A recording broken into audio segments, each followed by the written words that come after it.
Bonjour à tous, en direct, ou plutôt depuis l'école de Kung Fu parisienne, rue du Grenier Saint-Lazare à Paris. Je suis avec son fondateur, Benjamin Culos. Bonjour. Bonjour. Nous sirotons donc depuis le début de cet échange du très bon thé chinois, c'est très agréable.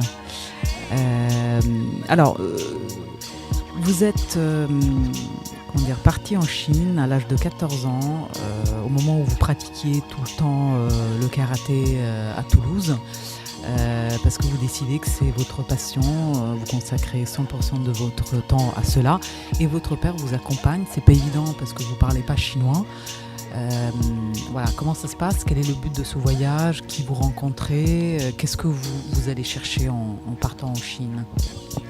Le but de ce voyage, pour mon père, c'était de me montrer ce qu'était le Kung Fu. Donc à la recherche du Kung Fu. J'ai regardé sur le dictionnaire avant de venir, mais en fait en chinois ça veut dire arts martiaux, Kung Fu? Non, alors allez-y, qu'est-ce que ça veut dire en français Kung Fu? Alors Kung Fu, en chinois, en français, ça veut dire l'excellence, la maîtrise. On le traduit vulgairement par savoir-faire, et c'est pas le savoir-faire, c'est quelque chose qu'on a acquis par l'expérience, qu'on répète, et qu'on a élevé au niveau d'art. Donc on peut en parler pour les calligraphes, pour tous les gens qui développent un haut niveau dans une pratique. On appelle ça Kung Fu. Et c'est une question intéressante parce que souvent, justement à cette époque-là, moi qui lisais beaucoup de livres qui parlaient des arts martiaux, on parlait de Wushu. Donc c'était la période où tout le monde employait le terme Wushu, arts martiaux chinois, donc la traduction c'est ça. Tout le monde disait que le Kung Fu c'était une erreur, que c'était les films de Hong Kong qui avaient amené ça, qui avaient amené ce terme, et que c'était une erreur. Et quand j'ai rencontré le Pak Mei, justement, quand j'ai rencontré mes maîtres de Pak Mei, pour le Pak Mei, on ne parle que de Kung Fu. Parce que l'objectif d'une pratique, c'est la maîtrise. Donc le fait de parler de Kung Fu, c'est donner l'objectif. Voilà. D'ailleurs, souvent on est confronté en langue chinoise justement à ce problème de traduction et du sens qui peut changer facilement. Du coup, on a touché un point important. J'imagine que depuis, vous avez un peu appris le chinois. Oui, déjà à l'époque, donc à l'âge de 14 ans, je commençais à apprendre de manière autodidacte. J'essayais d'écrire des caractères, etc. Après, j'ai appris au lycée Ozen de Toulouse, donc cursus langue vivante 3, c'était la première. C'est ce qui m'a fait continuer l'école. J'étais content qu'il y ait le chinois qui se soit ouvert. Voilà. Je pense que j'ai eu mon bac grâce à ça. Et alors en Chine, quand votre père vous accompagne, le but c'était de voir ce que c'est le Kung Fu. C'était organisé, vous aviez pris des rendez-vous. Comment ça se passe? Vous restez combien de temps? Vous repartez, vous vous dites il faut que je revienne tout de suite? Non, il n'y avait rien d'organisé à part les hôtels et le train. Voilà. Donc on allait à Pékin, donc Beijing, et la visite de la muraille de Chine. Et ensuite c'était Shaolin, dans le Henan, le Mont Song, où de là on a essayé de rencontrer des maîtres, et c'était assez compliqué à l'époque. À l'époque déjà, c'était effectivement ce qu'on appelle le Wushu moderne, c'est-à-dire que ce que la République populaire de Chine a mis en place à partir des années 80 pour se servir de la culture martiale chinoise pour en faire un sport. Donc moi j'étais à cet âge-là. C'était pas ce que je cherchais. Voilà. Non plus, pas maintenant non plus, mais c'est à cet âge-là, pour moi, j'étais très déçu de voir qu'à Shaolin, on voyait la même chose qu'à la télé, finalement. Ce que faisait Jet Li, c'est ce que faisaient les moines Shaolin, mais pour moi, c'était pas c'était pas ça le kung-fu. Le kung-fu, c'était pas des mouvements, une sorte de gymnastique avec des coups de pied sautés. Qu'est-ce que vous imaginiez du coup pour vous? Enfin, parce que on sent que vous aviez déjà peut-être inconsciemment une idée assez précise de ce que vous recherchiez. Après, voilà, j'ai plus 14 ans, donc est-ce que ce sera difficile de l'exprimer en restant honnête, on va dire. Donc je peux pas vraiment dire ce que je pensais, mais en fait, ce que je pensais, c'est que ça, c'était pas du kung-fu en revanche. Ça, c'était très clair pour moi. Et une des analyses qui était simple, c'était qu'on peut pas séparer le travail que l'on fait à main nue, c'est-à-dire que le travail de répétition de mouvements dans le vide, qu'on appelle les formes, on ne peut pas le séparer du travail d'application, c'est-à-dire le travail de à quoi ça sert, pourquoi on le fait, c'est pour frapper, c'est pourquoi.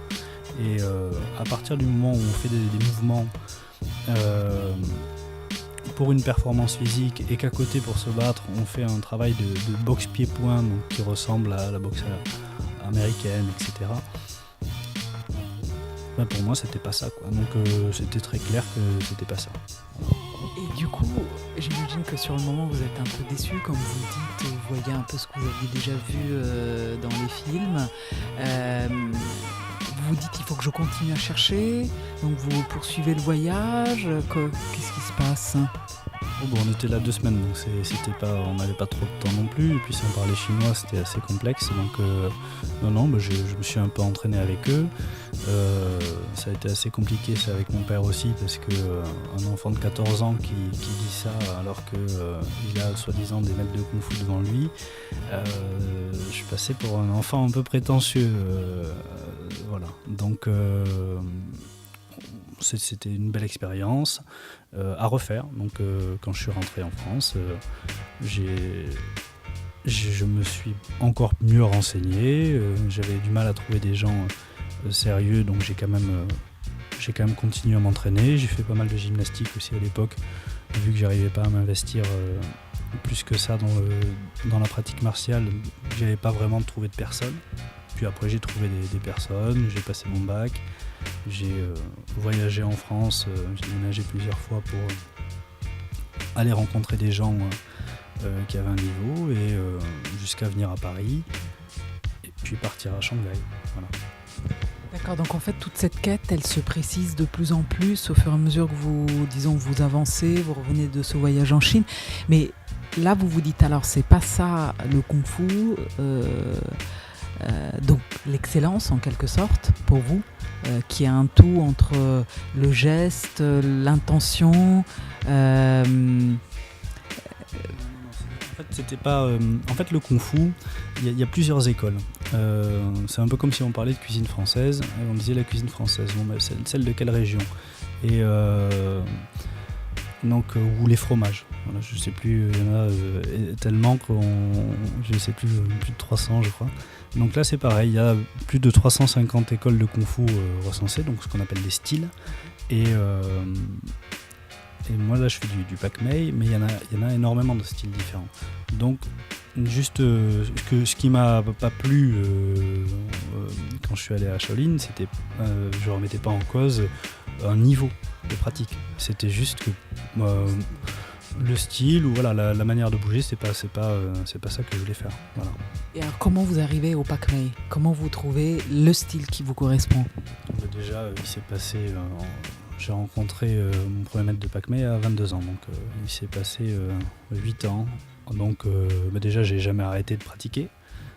J'ai toujours cherché, quand mes copains allaient faire des BTS ou des études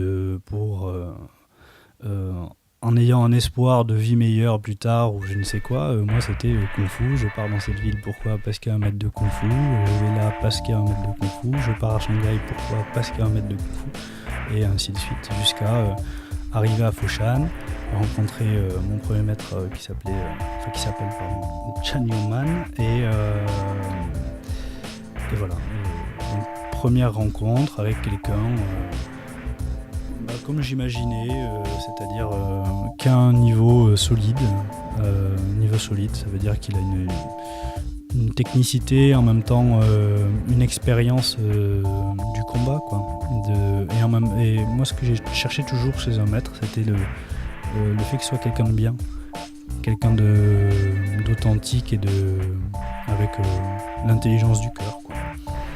Et c'était une très très belle rencontre. Donc là, c'est un peu le coup de foudre en fait. Vous vous dites,